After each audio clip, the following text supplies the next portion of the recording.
21শে August grenade হামলা মামলার appeal বিভাগের রায় আজ। তারেক রহমান সহ বিবাদীদের খালাসের বিরুদ্ধে আপিল করেছিল রাষ্ট্রপক্ষ। রোহিঙ্গা সংকট সমাধানে আসিয়ানের সহযোগিতা চাইলেন প্রধান উপদেষ্টা। বাংলাদেশ, চীন ও আসিয়ান দেশগুলোর সমন্বয়ে সম্মেলনের প্রস্তাব এপিএইচআর এর। নির্বাচনে প্রার্থী হতে পারবেন না ফেরারি আসামিরা, ইসির প্রস্তাব আইন মন্ত্রণালয়ে। বিতর্কিত কর্মকর্তাদের রাখা হবে না নির্বাচনী দায়িত্বে, জানালেন জনপ্রশাসন সচিব। সেপ্টেম্বরেই হবে ডাকসু নির্বাচন, আপিল বিভাগের রায়। ভোট বানচালে নীল নকশা চলছে। অভিযোগ বৈষম্য বিরোধীদের, 3 দিন নয় ছুটি, শুধু ভোটের দিন। দেখছিলেন ক্রাউন সিমেন্ট সংবাদ শিরোনাম, এবার বিস্তারিত। বহুল আলোচিত 21শে আগস্ট গ্রেনেড হামলা মামলায় আপিল বিভাগীয় রায় আজ। এ মামলায় বিএনপির ভারপ্রাপ্ত চেয়ারম্যান তারেক রহমান সহ ও সাবেক স্বরাষ্ট্র প্রতিমন্ত্রী লুৎফুজ্জামান বাবর সহ সব বিবাদীদের খালাসের রায়ের বিরুদ্ধে আপিল করেছিল রাষ্ট্রপক্ষ। প্রধান বিচারপতি ডক্টর সৈয়দ রেফাত আহমেদের নেতৃত্বাধীন আপিল বেঞ্চ এ রায় ঘোষণা করবে। এর আগে গত 21 জুলাই পর্যন্ত সর্বমোট 6 দিন এ মামলার আপিল শুনানি হয়। গত 1 ডিসেম্বর বহুল আলোচিত 21শে আগস্ট গ্রেনেড হামলার মামলায় যাবজ্জীবন কারাদণ্ডপ্রাপ্ত তারেক রহমান ও মৃত্যুদণ্ডপ্রাপ্ত সাবেক স্বরাষ্ট্র প্রতিমন্ত্রী লুৎফুজ্জামান বাবর সহ সব আসামিকে খালাস দেয় হাইকোর্ট। বিচারিক আদালতের রায় বাতিল করে বিচারপতি এ.কে.এম. আসাদুজ্জামান ও বিচারপতি সৈয়দ এনায়েত হোসেনের সমন্বয়ে গঠিত হাইকোর্ট বেঞ্চ এ রায় ঘোষণা করে। 2018 সালে 10 অক্টোবর বিচারিক আদালত সাবেক স্বরাষ্ট্র প্রতিমন্ত্রী লুৎফুজ্জামান বাবর ও বিএনপির নেতা আব্দুস সালাম পিন্টু সহ 19 জনকে মৃত্যুদণ্ড দেন। একই সঙ্গে তারেক রহমান সহ 19 জনকে যাবজ্জীবন কারাদণ্ড দেওয়া হয়। বিভিন্ন মেয়াদে কারাদণ্ড দেওয়া হয় অন্য 11 আসামিকে। 2004 সালের 21 আগস্ট আওয়ামী লীগের কেন্দ্রীয় সমাবেশে ভয়াবহ গ্রেনেড হামলাটি চালানো হয়। বাংলাদেশ, চীন ও আসিয়ানভুক্ত দেশগুলোকে সম্পৃক্ত করে রোহিঙ্গা সংকট সমাধানে একটি আন্তর্জাতিক সম্মেলন করার প্রস্তাব দিয়েছে দক্ষিণ পূর্ব এশীয় দেশগুলোর সাবেক ও বর্তমান আইন প্রণেতাদের platform ASEAN parliamentarians for human rights APHR. বুধবার রাষ্ট্রীয় অতিথি ভবন যমুনায় প্রধান উপদেষ্টা অধ্যাপক ডক্টর মোহাম্মদ ইউনূসের সঙ্গে এপিএইচআর এর একটি প্রতিনিধি দল সাক্ষাৎ করে এই প্রস্তাব দেয়। এপিএইচআর এর সহসভাপতি ও মালয়েশিয়ার সাবেক সংসদ সদস্য চার্লস সান্তিয়াগো বলেন, রোহিঙ্গাদের জন্য তহবিল গঠনে আসিয়ান নেতৃত্বাধীন প্রচেষ্টার পাশাপাশি রোহিঙ্গা সংকট সমাধানে আসিয়ান, বাংলাদেশ, চীন ত্রিপক্ষীয় উচ্চ পর্যায়ের রাজনৈতিক সম্মেলন করা উচিত। এই সময় রোহিঙ্গা সংকট সমাধানে আসিয়ানের সহযোগিতা চান প্রধান উপদেষ্টা। একই সাথে বাংলাদেশকে এই আঞ্চলিক সংগঠনের সদস্য হিসেবে অন্তর্ভুক্তির আহ্বান জানিয়ে তিনি বলেন, বাংলাদেশ আসিয়ানের খাতভিত্তিক সংলাপে সহযোগী হতে চাইলেও আসিয়ানের অংশ না হওয়াতে রোহিঙ্গা ইস্যুটি আসিয়ানের আলোচনায় ওঠানো যাচ্ছে না। অথচ এটি বাংলাদেশের জন্য অত্যন্ত গুরুত্বপূর্ণ, কারণ এই সংকট সমাধান করা প্রয়োজন। বাংলাদেশের কারখানাগুলোর উন্নত কাজের পরিবেশের প্রশংসা করেছে শ্রম বিষয়ক জাপানি সংসদীয় প্রতিনিধি দল। বুধবার রাষ্ট্রীয় অতিথি ভবন যমুনায় প্রধান উপদেষ্টা অধ্যাপক ডক্টর মোহাম্মদ ইউনূসের সাথে শুভেচ্ছা সাক্ষাতে এই প্রশংসা করেন তারা। এই সময় জাপানের সাংবিধানিক গণতান্ত্রিক দলের মহাসচিব এবং হাউস অব কাউন্সিলর্স এর সদস্য মিচিহিরো ইশিবাশি বলেন, বাংলাদেশে শ্রমিক পরিবেশ উন্নত হয়েছে, এটা অবশ্যই স্বীকার করতে হবে, তবে আরও অগ্রগতির এখনও সুযোগ রয়েছে। এ সময় ইশিবাশি ইপিজেড এর ভেতরে ও বাইরের কারখানাগুলোতে তাদের পরিদর্শনের অভিজ্ঞতাও শেয়ার করেন। জানান, জাপানি কোম্পানিগুলো বাংলাদেশের অবকাঠামো এবং অন্যান্য খাতে আরও বেশি বিনিয়োগ করবে। এ সময় প্রধান উপদেষ্টা জাপানকে বাংলাদেশের বিশ্বস্ত বন্ধু হিসেবে উল্লেখ করে দেশটির সহযোগিতার জন্য ধন্যবাদ জানান। আদালত ঘোষিত ফেরারি আসামি নির্বাচনে অংশ নিতে পারবে না এমন বিধান আইনে যুক্ত করার প্রস্তাব করেছে নির্বাচন কমিশন। এছাড়া না ভোট শুধু একক প্রার্থীর আসনে কার্যকর করা এবং ফলাফল বাতিলে নির্বাচন কমিশনের ক্ষমতা পুনর্বহালের প্রস্তাবও করেছে কমিশন। বিস্তারিত মোবাশ্বের আহমেদের রিপোর্টে। ফেরারি আসামিকে নির্বাচনে অযোগ্য রাখার বিধান আরপিওতে সংযোজনের সুপারিশ ছিল নির্বাচন সংস্কার কমিশনের। তবে সংস্কার কমিশনের সেই প্রস্তাবের সাথে প্রথমে দ্বিমত করলেও মঙ্গলবার তা চূড়ান্ত করার প্রস্তাব আইন মন্ত্রণালয়ে পাঠিয়েছে নির্বাচন কমিশন। বুধবার দুপুরে আগারগাঁও নির্বাচন কমিশন অফিসে এই সংক্রান্ত ব্রিফিং করেন নির্বাচন কমিশনার অবসরপ্রাপ্ত ব্রিগেডিয়ার জেনারেল আবুল ফজল মোহাম্মদ সানাউল্লাহ। জানান, আরপিওর 12 ধারার বেশ কিছু সংশোধনী প্রস্তাব করা হয়েছে। আরপিওতেই একটা প্রভিশন দেওয়া আছে 12 ধারার মধ্যে, যে কারা কারা অযোগ্য হবেন। তার মধ্যে একটা হচ্ছে, তিনি যদি কোনো আদালত দ্বারা কনভিক্টেড হন, আসতেছি, সাজাপ্রাপ্ত হয়ে থাকেন, তো অভিযুক্ত হলে পারেই যে তাকে করা যাবে, এটাই আরপিওর এই প্রভিশনে। সো আমরা we have left it to the সংস্কার কমিশন। ওখানে যদি রাজনৈতিক মতক্য হয় এটার উপর, তখন দেখা যাবে। বিভিন্ন ধরনের অভিজ্ঞতার মধ্য দিয়ে গিয়ে আইনগুলো আপনার পরিবর্ধন সংশোধন হয়ে থাকে। সমসাময়িক বাস্তবতায় আমাদের কাছে মনে হয়েছে না এটা যৌক্তিক। যদি ভবিষ্যতে দেখা যায় যে না এটার মিসইউজ হচ্ছে, তখন আমাদেরকে আবার রিভিউ করতে হবে।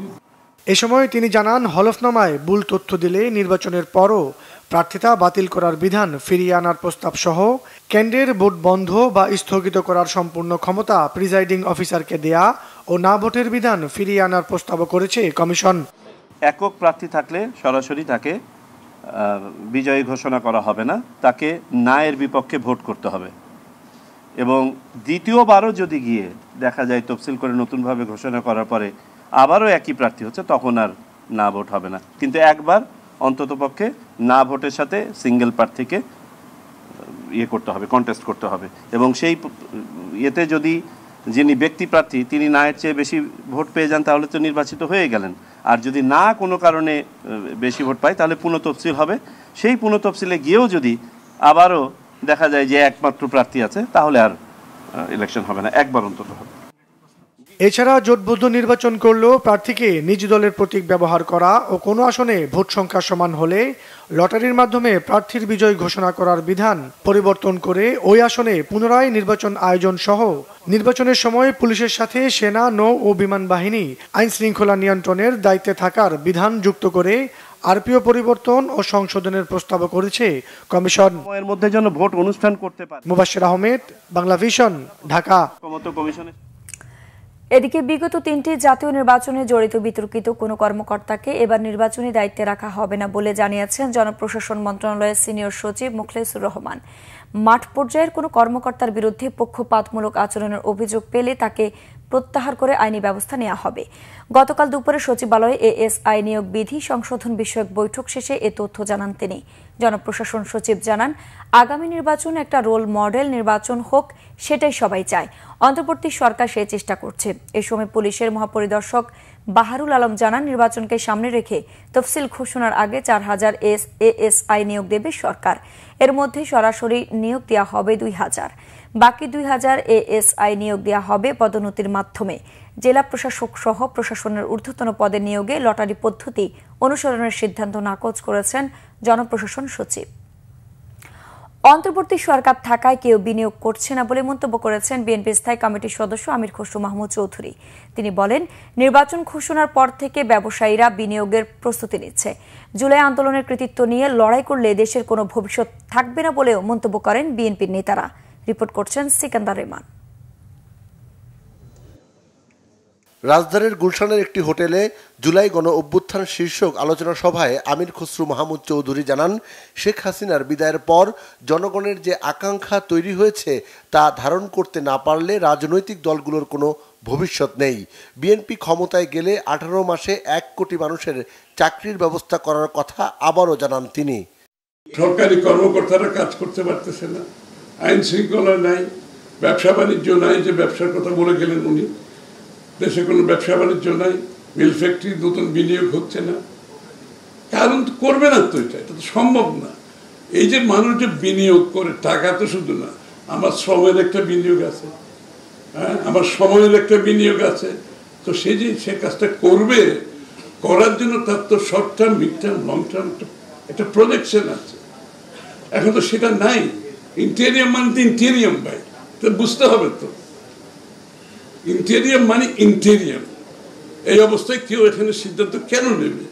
এদিকে অবাধ ও সুষ্ঠু নির্বাচন অনুষ্ঠিত হলে ঢাকা বিশ্ববিদ্যালয় কেন্দ্রীয় ছাত্র সংসদ ডাকসু নির্বাচনে ছাত্র দলের প্যানেলই বিজয়ী হবে বলে আশাবাদী বিএনপির সিনিয়র যুগ্ম মহাসচিব অ্যাডভোকেট রুহুল কবির রিজভী। পিআর পদ্ধতিতে নির্বাচনের সমালোচনা করেন তিনি। যে ভোটাধিকার শেখ হাসিনা 16 বছর কেড়ে নিয়েছে, আমরা সেই ভোটটা দিতে চাই। এটা অবাধ সুষ্ঠু নির্বাচনে আমাদের ভোট 16 বছর কেড়ে নেওয়া হয়েছিল। ভোটাররা ভোট কেন্দ্রে যেতে পারেনি, ভোটাররা তার পছন্দ মতো ব্যক্তিকে ভোট কেন্দ্রে যেতে দেয়নি। বিএনপির 47তম প্রতিষ্ঠা বার্ষিকী উপলক্ষে ঢাকা জেলা বিএনপি আয়োজিত আলোচনা সভা শেষে বর্ণাঢ্য র্যালিতেও যোগ দেন Ruhul Kabir Rizvi. Sikandar Rahman, Bangla vision, Dhaka. BNP chairperson Begum Khaleda জিয়ার সাথে সৌজন্য সাক্ষাৎ করেছেন বাংলাদেশে নিযুক্ত ফ্রান্সের বিদায়ী রাষ্ট্রদূত মেরি মাজদুপুই। বুধবার রাত 9টায় গুলশানে বিএনপির চেয়ারপারসনের বাসভবনে সাবেক প্রধানমন্ত্রী বেগম খালেদা জিয়ার সাথে দেখা করেন ফ্রান্সের বিদায়ী রাষ্ট্রদূত। এই সময় বিএনপির স্থায়ী কমিটির সদস্য ডক্টর আব্দুল মঈন খান ও ডাক্তার AZM জাহিদ হোসেন উপস্থিত ছিলেন। ফরাসি রাষ্ট্রদূত বেগম খালেদা জিয়ার শারীরিক অবস্থার খোঁজ খবর নেন এবং তার পরিপূর্ণ সুস্থতা কামনা করেন।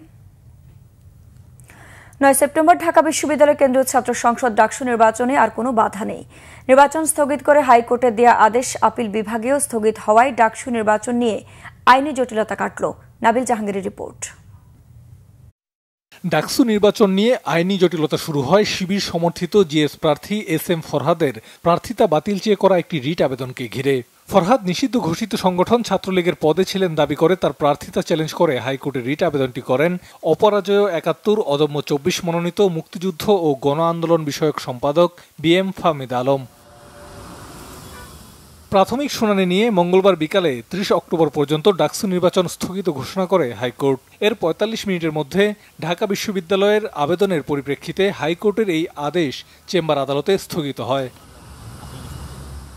বুধবার সকালে প্রধান বিচারপতি ডক্টর সৈয়দ রেফাত আহমেদের নেতৃত্বাধীন 7 সদস্যের পূর্ণাঙ্গ আপিল বেঞ্চে হাইকোর্টের দেয়া আদেশটি স্থগিত চেয়ে করা আবেদনের শুনানি শুরু হয়।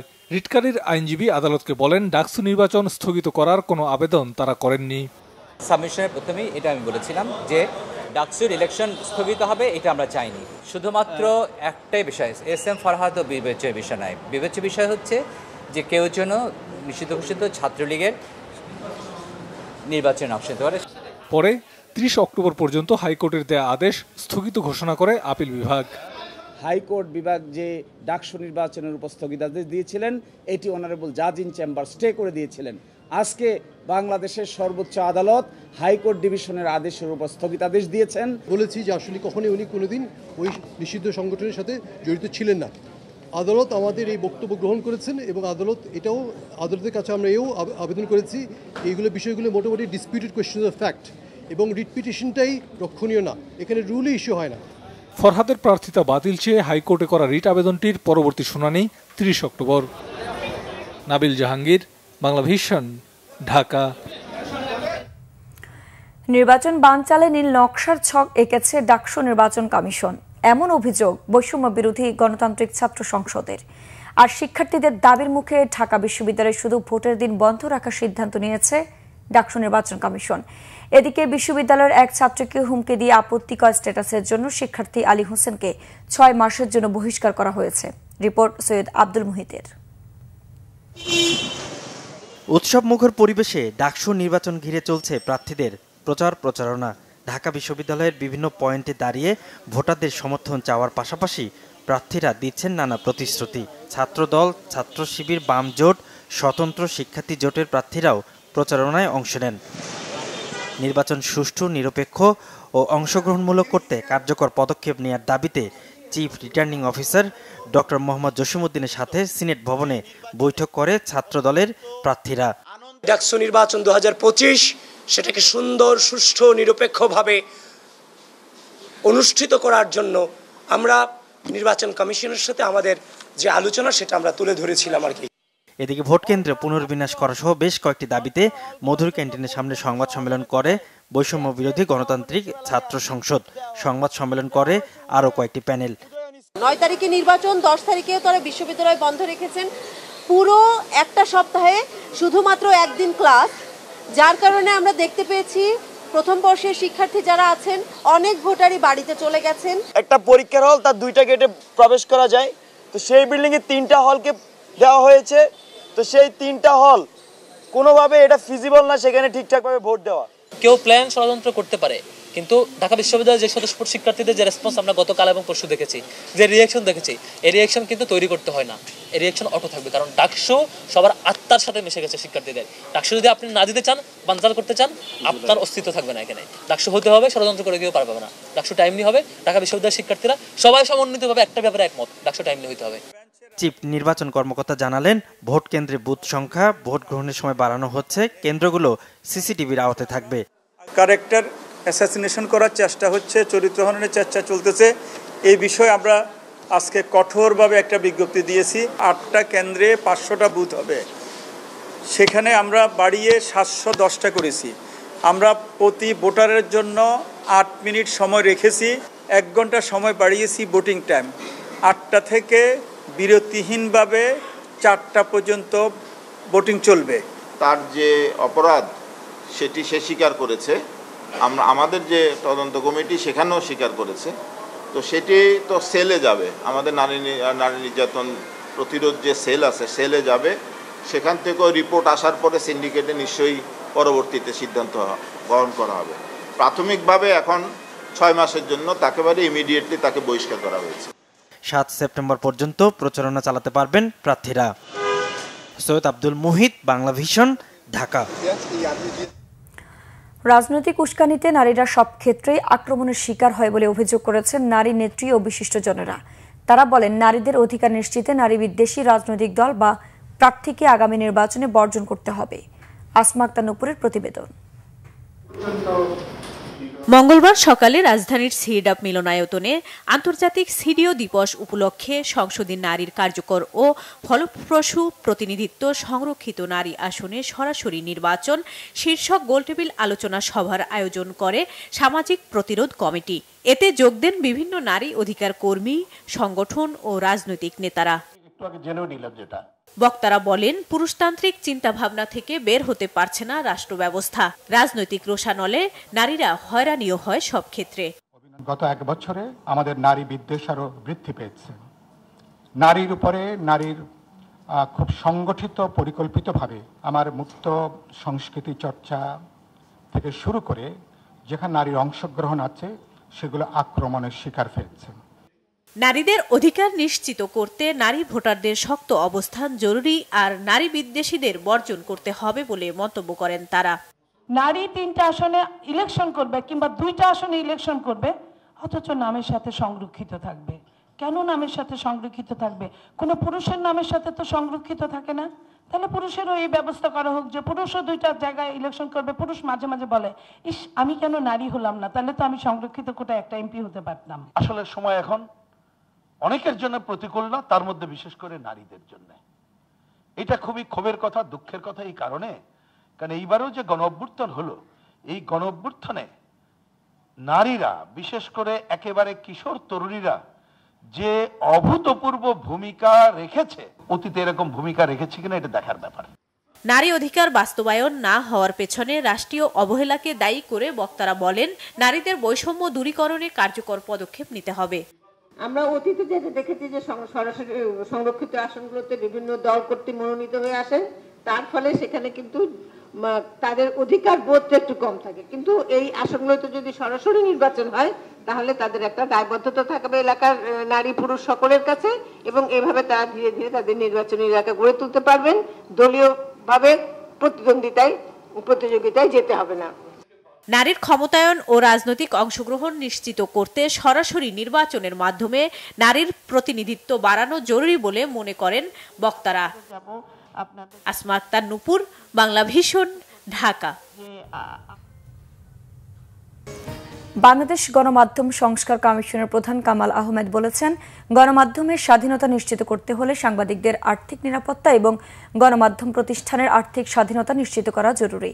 লন্ডন বাংলা প্রেস ক্লাবের আয়োজনে গণমাধ্যম সংস্কার কমিশনের রিপোর্ট ও বাস্তবতা বিষয়ক আলোচনায় তিনি একথা বলেন।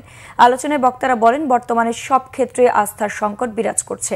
গণমাধ্যম সংস্কার কমিশনের প্রস্তাবগুলো বাস্তবায়ন না হলে সংকট তৈরি হবে। বলেন, সবার প্রত্যাশা অন্তর্বর্তী সরকার সাংবাদিকদের আর্থিক নিরাপত্তা ও গণমাধ্যমের স্বাধীনতা নিশ্চিত করতে কার্যকর পদক্ষেপ নেবে। কামাল আহমেদ বলেন, মফস্বল থেকে রাজধানী পর্যন্ত বেশিরভাগ গণমাধ্যম কর্মীর অর্থনৈতিক নিরাপত্তা অনিশ্চিত। ফলে অনেকেই মালিক পক্ষের স্বার্থে কাজ করতে বা বিকল্প আয়ের উৎস খুঁজতে বাধ্য হচ্ছেন, যা পেশাদারিত্বের নীতিকে ক্ষতিগ্রস্ত করছে। আলোচনার গণমাধ্যম সংস্কার কমিশনের সুপারিশ বাস্তবায়নে বেশ কিছু গুরুত্বপূর্ণ প্রস্তাব তুলে ধরা হয়। সচ্ছলতা সাংবাদিকদের যেমন নিশ্চিত করার প্রয়োজনীয়তার কথা বলেছি এবং সেজন্য কি পদক্ষেপ নিতে হবে সেটাও সুপারিশ করেছি। একইভাবে গণমাধ্যম প্রতিষ্ঠান যাতে একটা টেকসই আর্থিক ব্যবস্থা গড়ে তুলতে পারে ব্যবসায়িক মডেল গড়ে তুলতে পারে, সেটা কিভাবে করা সম্ভব সেটাও আমরা বলেছি। আমরা সাংবাদিকদের সাংবাদিকতার জন্যে যেন কোনো ধরনের হুমকি, হয়রানি, হামলা, মামলা এগুলোর শিকার হতে না হয়, সে কারণে সাংবাদিকতার সুরক্ষা আইনের কথা বলেছি। রাজধানীর মালিবাগে সোহাগ পরিবহনের কাউন্টারে হামলা ও ভাঙচুরের ঘটনা ঘটেছে। এই ঘটনায় বেশ কয়েকজন আহত হয়েছেন। বুধবার রাত 11টার দিকে এই ঘটনা ঘটে। সোহাগ পরিবহন কর্তৃপক্ষের অভিযোগ, গত রাত 11টার স্বেচ্ছাসেবক দলের স্থানীয় নেতা বিল্লাল হোসেন তালুকদারের নেতৃত্বে এই হামলা হয়। এতে পরিবহনটির বেশ কয়েকজন আহত হন। প্রত্যক্ষদর্শীরা জানান, ধূমপান নিয়ে কথা কাটাকাটির জেরে হঠাৎ করেই এ হামলা হয়। কাউন্টার ভাঙচুর ও পরিবহন কর্মীদের মারধর করা হলেও যাত্রীদের কোনো ক্ষতি হয়নি। পুলিশ জানিয়েছে, ঘটনার সময়ে সিসিটিভি ফুটেজ বিশ্লেষণ করা হচ্ছে। হামলাকারীদের দ্রুত আটকের আশ্বাস দিয়েছে পুলিশ। ভয় দেখিয়ে অপ্রতিরোধ্য চীনকে কাবু করা যাবে না বলে হুঁশিয়ারি করেছেন দেশটির প্রেসিডেন্ট শি জিনপিং। এদিকে চীনের কুচকাওয়াজে রাশিয়া, উত্তর কোরিয়া, ইরান সহ শত্রু দেশের নেতাদের উপস্থিতিকে হুমকি মনে করছেন না মার্কিন প্রেসিডেন্ট ডোনাল্ড ট্রাম্প।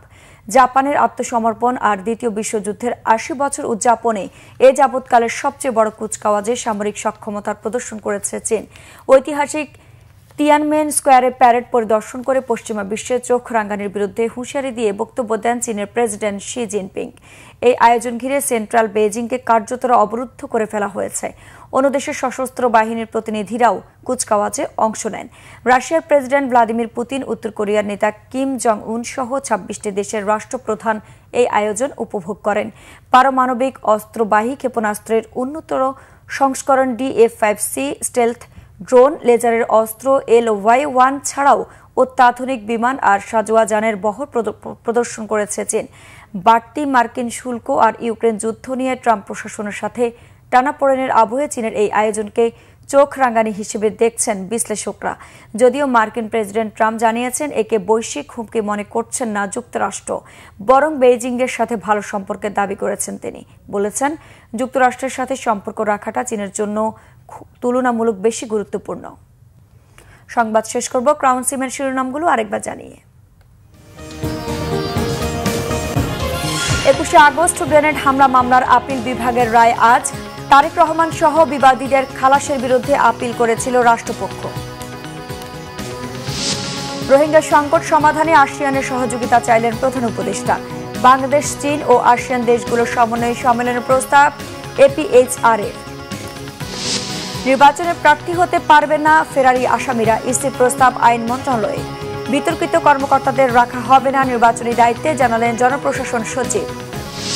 সেপ্টেম্বরেই হবে ডাকসু নির্বাচন, আপিল বিভাগের রায়। ভোট বানচালে নীল নকশা চলছে, অভিযোগ বৈষম্য বিরোধীদের। 3 দিন নয় ছুটি, শুধু ভোটের দিন। দর্শকের ছিল এখনকার মতো, পরের সংবাদ সকাল 10টায়। এর আগে 9টায় রয়েছে নিউজ টপ 10 দেখার আমন্ত্রণ রইল। এছাড়া বাংলা ভিশন সংবাদ ও সংবাদ সংশ্লিষ্ট অনুষ্ঠান দেখতে ভিজিট করুন www.bvnews24.com ও facebook.com/banglavisionnews এবং সাবস্ক্রাইব করুন youtube.com/banglavisionnews। ধন্যবাদ।